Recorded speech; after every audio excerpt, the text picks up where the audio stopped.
Hello mga kaimbento, good morning, good morning, good morning, good morning. O diba, nag-crave ako sa fatayer pala kagabi.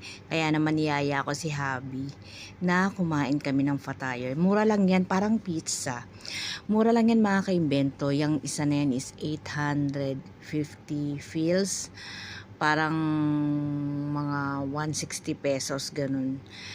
Ang bawat isa 160 pesos pero yummy yan at hindi siya masyadong mamantika at marami pang cheese. O diba, nakikita nyo ang lakas kumain ng lola nyo.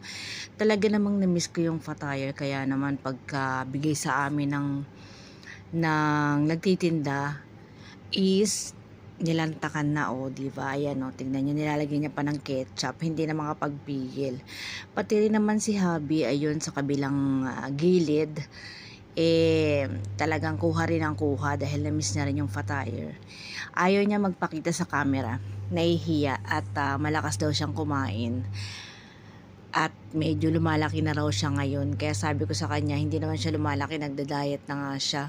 Ayan o, tignan nyo, kamay niya yan, kamay ni Habi, siya ang kadate ko ngayon. And tuwing sa sweldo talaga siya, talagang kumakain kami kahit hindi man kamahalan, basta makapag-date kami 1 or twice a month, ganun. Kaya naman kailangan natin yan, minsan magde-date kayong mag-asawa para naman hindi nawawala yung inyong sweetness.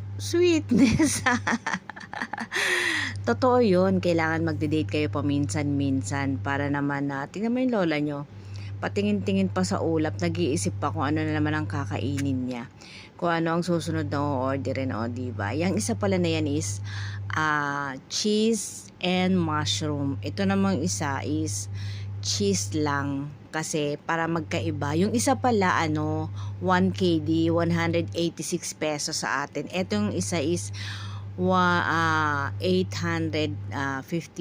fils lang itong isa, yung cheese lang. Ayan, kinuha ko pa yung keso yung mga cheese kay Habi kasi naman favorite ko talaga yung maraming cheese sa pizza. Patingin-tingin pa sa ulap. Patingin-tingin pa sa ulap ang lola niya, nag-iisip pa na naman kung ano ang dapat niyang at susunod niyang kakainin. O diba, lakas kumain. Diyan lang yan, pagkakain lang sa labas talaga namang nilalantakan niya talaga yan. O diba, o tingnan mo, sinasawsaw pa sa keso. Patingin-tingin pa sa ulap. Sa mga hindi pa po nakakapag-follow, please follow, like, and share. Thank you!